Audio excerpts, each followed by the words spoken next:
اپنا سر اونچا رکھو کہ تم کسی سے ڈرتے نہیں، لیکن اپنی نگاہیں نیچے رکھو تاکہ پتہ چلے تم ایک باعزت گھرانے سے تعلق رکھتے ہو۔ حضرت علی کرم اللہ وجہ نے فرمایا، عزت کے موتی پر ذرا بھی میل آ جائے تو سینکڑوں دریا بھی اسے دھو نہیں سکتے۔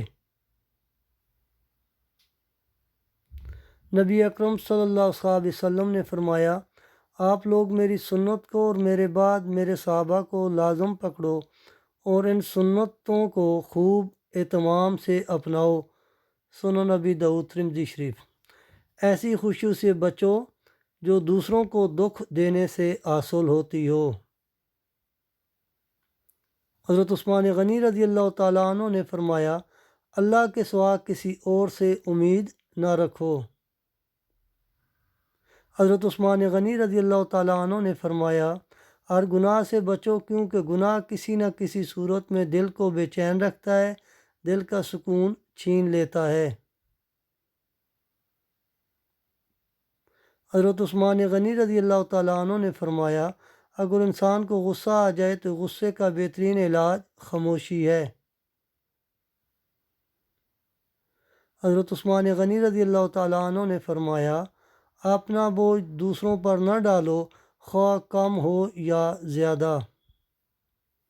حضرت عثمان غنی رضی اللہ تعالیٰ عنہ نے فرمایا، آہستہ بولنا، نیچی نگاہ رکھنا، میانہ چال چلنا، خندہ پیشانی کے ساتھ دوسرے مسلمان کو ملنا ایمان کی نشانی ہے۔ حضرت عثمان غنی رضی اللہ تعالیٰ عنہ نے فرمایا، معاشرے میں بعض اوقات جرم کو معاف کرنا مجرم کو زیادہ خطرناک بنا دیتا ہے۔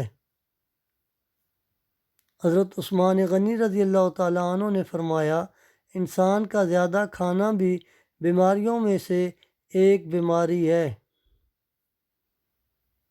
حضرت عثمان غنی رضی اللہ تعالیٰ عنہ نے فرمایا، اگر انسان کی زبان درست ہو جائے تو اس کا دل بھی درست ہو جاتا ہے۔